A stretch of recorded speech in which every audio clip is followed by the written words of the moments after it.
Today, we're diving into something that feels like it's ripped straight from a movie, but it's not. It's neurowarfare, and it's a battle for your own mind. So let me just start with a question. Really think about this for a second.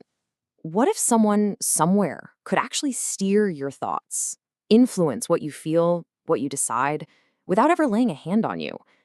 It's a deeply unsettling thought, and it's at the very core of this new invisible battlefield. Because that's what we're talking about, a completely new kind of conflict zone. It's an invisible battlefield where the target isn't land or buildings, it's the human mind itself. So what is neurowarfare officially? Well, it's the weaponization of brain science. It's about using advanced neurotechnology to mess with an adversary's head. To disrupt their thinking, to degrade their ability to function, or, on the other side of the coin, to enhance the abilities of your own soldiers. And I have to be absolutely clear about this. This is not science fiction. This is not some future dystopian scenario. What we're talking about today is based on documented history, on declassified government files, and on present-day reality.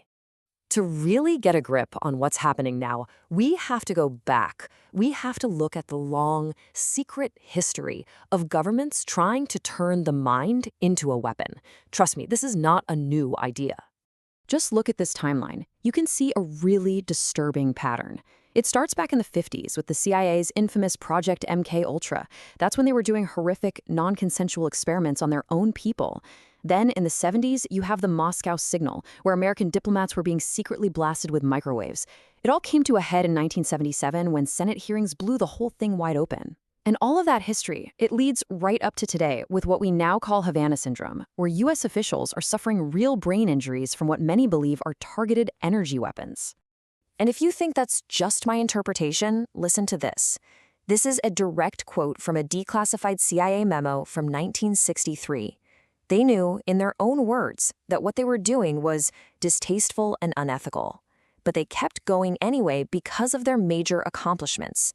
That right there tells you everything you need to know about the mindset. Ethics were optional. So let's jump to today, because that dark history, it didn't just stop. No way. It evolved. It went high-tech, and the arsenal of mind-altering technology we're dealing with now makes MK Ultra look like child's play. Check this out. This is from a U.S. Air Force review from 1982. Over 40 years ago, they knew that radio frequency radiation could be a powerful and revolutionary weapon against people. They knew it could be used to mess with behavior silently from a distance. And make no mistake, this is now a global arms race. On one side, you have the United States officially talking about performance enhancement for its own soldiers. But if you dig into the documents, you find plenty of research on degrading an enemy's performance too. And then you look at China, and they're not even trying to hide it. They call it their Neuro Strike program, and it's all about gaining cognitive superiority. In fact, the U.S. has already sanctioned Chinese institutes for developing what they call brain control weaponry. So why does this matter to you, to us? Because the battlefield isn't some far-off place anymore. It's right here. There are actual legal loopholes that can let the government do classified research on citizens without them ever knowing.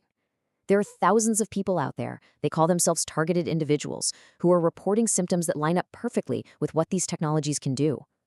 And if anyone dares to take them to court, the government can just claim state secrets, and poof, the case disappears. For anyone who's still skeptical, for anyone who thinks this is just too unbelievable, here you go. U.S. patent number 3951134A. Read the title. Apparatus and Method for Remotely Monitoring and Altering Brainwaves. This isn't a secret document. It's a public patent. The technology has been on the books for decades. Okay, that's a lot and it is bleak. But the story doesn't end there. There is a real organized fight back happening. And it's not just about raising awareness. It's about systematically dismantling the entire machine that lets this happen in the shadows. At the absolute forefront of this fight is an organization called the Neuropsychological Warfare Alliance, or the NPWA. Think of them as a patient advocacy group for the victims of this silent war, and they are dedicated to exposing this and fighting back. And they have an incredibly smart plan. They call it their kill chain for remediation. It's a 5-front war. Bureaucratically, they're following the money. From an oversight perspective, they're helping whistleblowers come forward. Legally, they're pushing for criminal prosecutions under war crime statutes. Economically, they're trying to cut off the funding. And maybe most important of all, normatively, they are fighting to create new international laws, neuro rights, to protect our minds. So what can you do? First, know the signs. Sudden disorientation, cognitive fog, weird muscle spasms, hearing noises nobody else can hear. These are all things victims report. Second, if you experience or witness something, document it. Report it to advocacy groups. But the single most powerful thing you can do is just talk about it, raise awareness. Because the secrecy that surrounds these programs is their #1 protection. The silence is what keeps them safe. You know, when you strip everything else away, it all comes down to this. The brain truly is the last frontier of human freedom. If that's not safe, if that's not hours and hours alone, then what is? It has to be protected. Everything we've discussed today comes from the Liberation Archives, a deep collection of declassified documents and powerful whistleblower testimony. Now it's your turn. Please visit the Neuropsychological Warfare Alliance at neuropsychwarfare.org. Get informed, join the Alliance, and help support the victims of neurowarfare, Havana syndrome, and what are being called anomalous health incidents. Let's make sure our minds remain our own. Thank you.